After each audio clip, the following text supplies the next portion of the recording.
절대 전략 함께 하겠습니다. 카카오페이 증권 윤정식 부장입니다. 안녕하세요.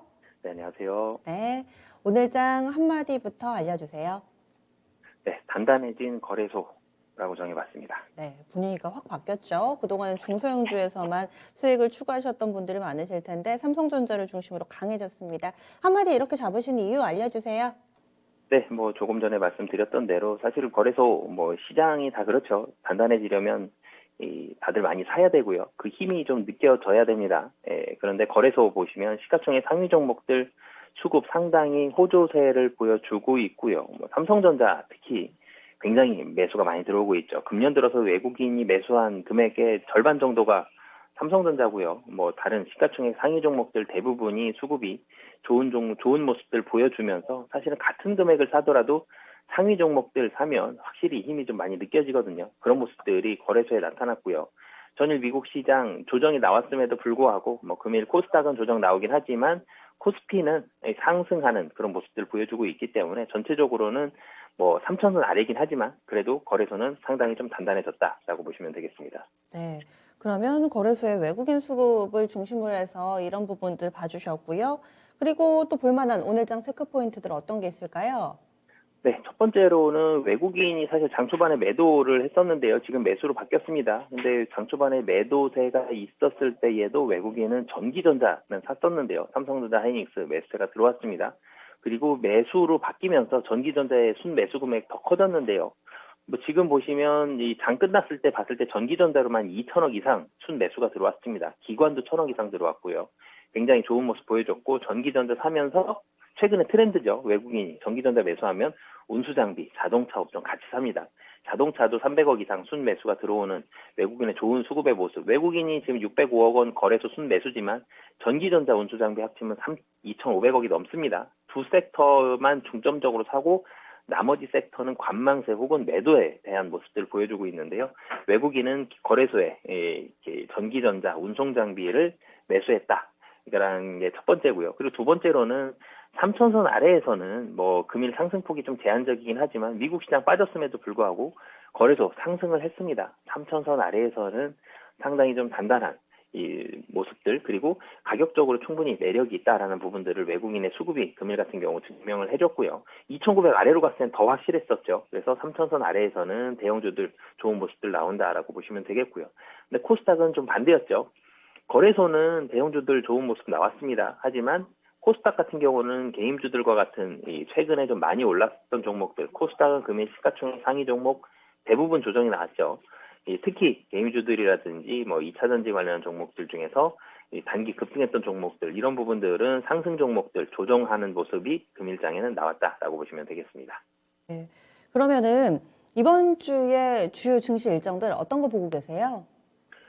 네, 내일이죠. 12월 7일 중국에서는 11월 수출입 동향을 발표를 합니다. 중국이 사실은 경기가 생각보다 경기에 대한 회복 속도가 상당히 좀 더뎠죠. 경기가 좀 좋지 않은 그런 모습들이 있었고 헝다그룹 이슈도 있죠. 헝다가 차지하는 부동산에 대한 비중이 상당히 큰데요.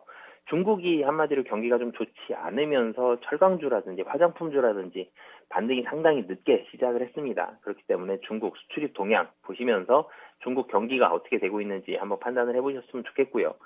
그리고 12월 9일은 한국 선물 옵션 만기일입니다. 이 옵션 만기일은 항상 언제 1년에 한두 번 정도는 사실 옵션 만기일에 변동성을 좀 주는데요. 금년에는 변동성이 크게 온 적이 없었습니다. 그렇기 때문에 선물 옵션 만기일 장 끝날 때까지 좀 주목을 해보셨으면 좋겠고요. 마지막은 미국 소비자 물가 지수가 이 10일 날 발표가 됩니다.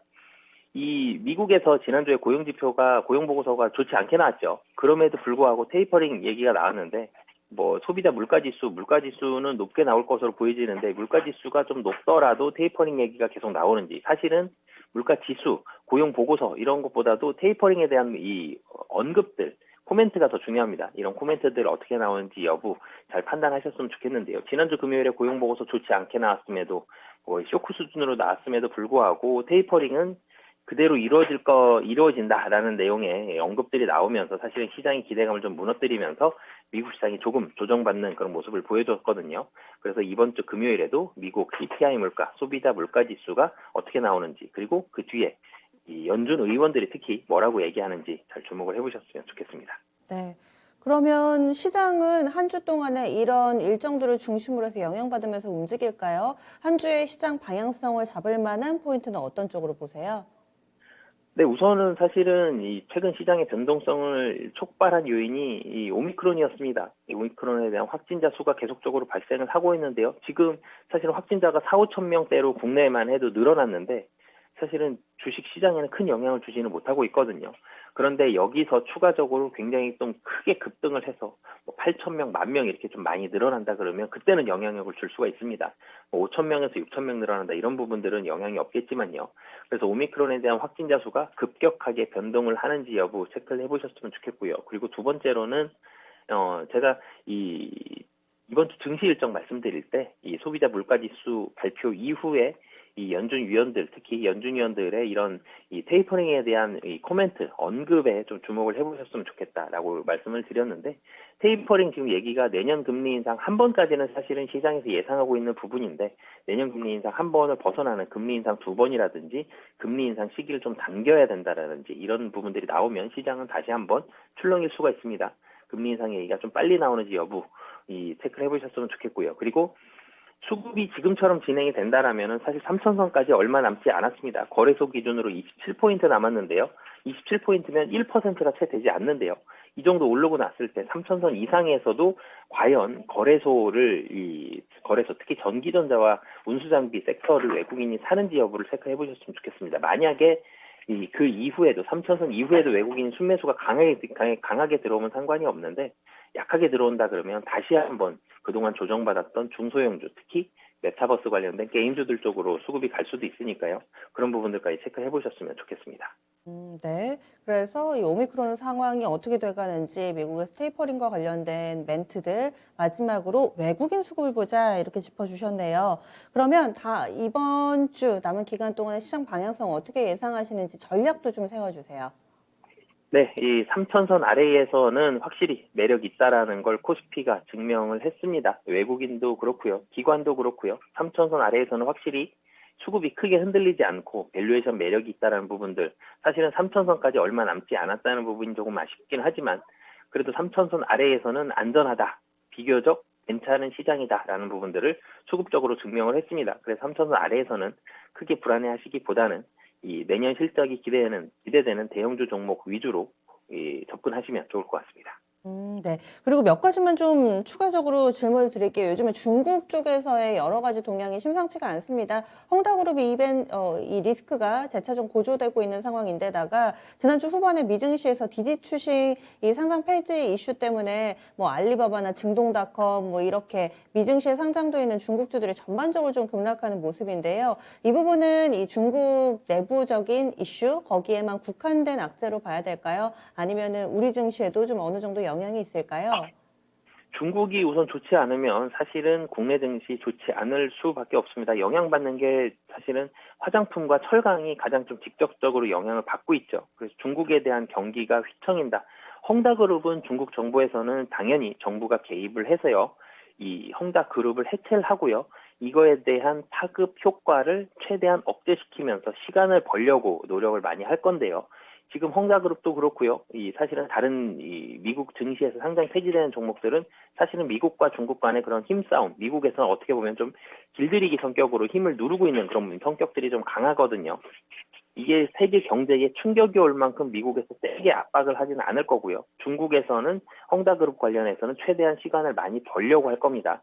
분명히 중국 경제가 좋지 않아지는 건 국내 증시에는 좋지 않은 부분이긴 하지만 이 부분에 있어서의 충격은 시장 예상치보다는 그래도 낮을 것으로 보여지기 때문에 전체적으로는 뭐 철강주나 화장품주가 그래서 주가 반등이 좀 늦은 부분이 있거든요. 그래서 중국의 영향을 받는 종목들에 있어서는 회복 속도는 좀 더뎌지겠지만 그래도 충격은 시장 예상치보다는 낮을 가능성이 높다라고 보여집니다.